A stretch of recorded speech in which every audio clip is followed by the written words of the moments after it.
Headline edition, July 8, 1947. The Army Air Forces has announced that a flying disc has been found and is now in the possession of the Army.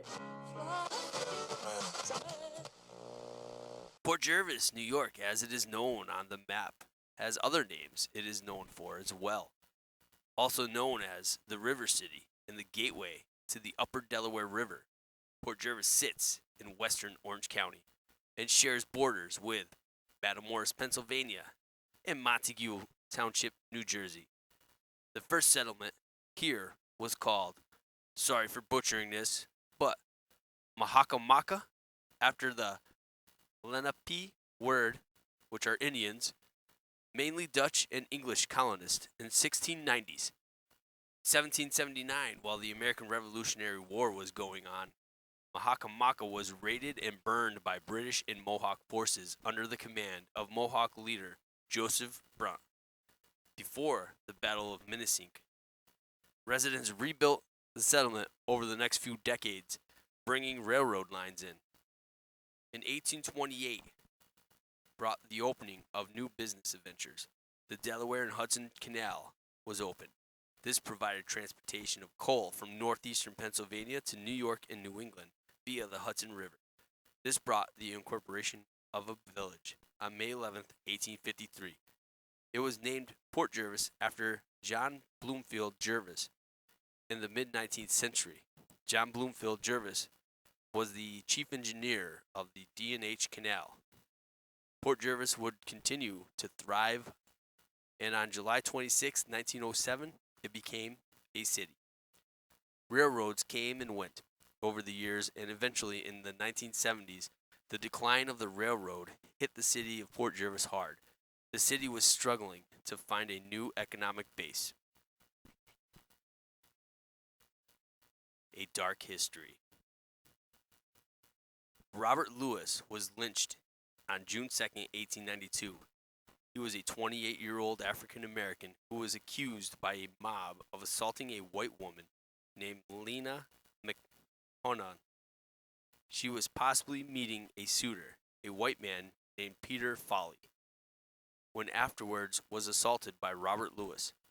He was hanged on Main Street in Port Jervis. The local newspaper reported the hanging was attended by about 2,000 people. A grand jury indicted 9 people for assault and rioting rather than Lewis's lynching. There are some literary critics that think this event influenced Stephen Crane's 1898 novel, The Monster. Crane lived in Port Jervis from 1878 until 1883 and would come back to the area frequently from 1891 to 1897. In the mid-1920s, this was no different. Some residents in the area formed a Ku Klux Klan chapter.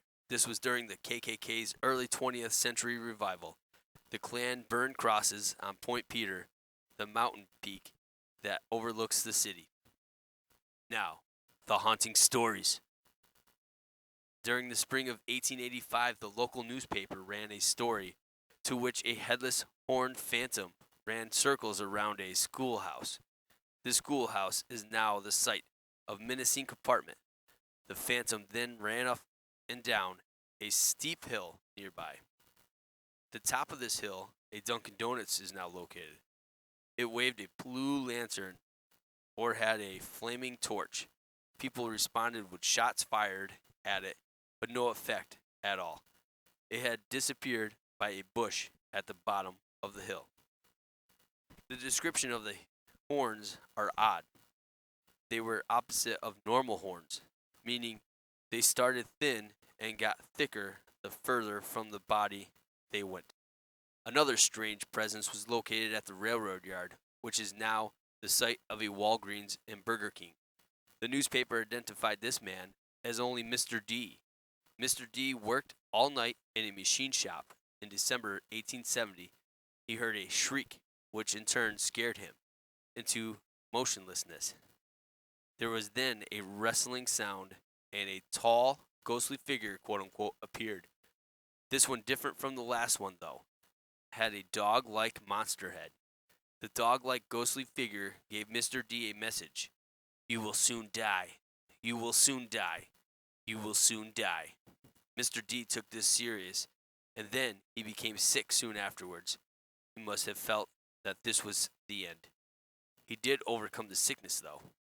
The May 14th, 1885 Evening Gazette newspaper claims that the area, then called Carpenter's Point, is the natural home of ghosts.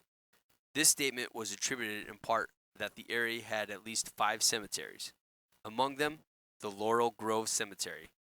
The classic Lady in White is a shy and elusive apparition and was seen running across the cemetery's lower road to upper road.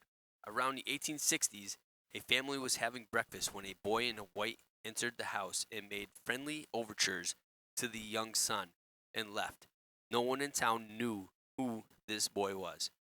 On the towpath of the D&H Canal between Port Jervis and Huguenot in April of 1887, a man walking by the canal was alerted by a barking dog to another woman in white. When the man greeted her, she disappeared. In Sparrowbush, a possible ghost of an Indian chief makes his presence known by knocking and banging in a house.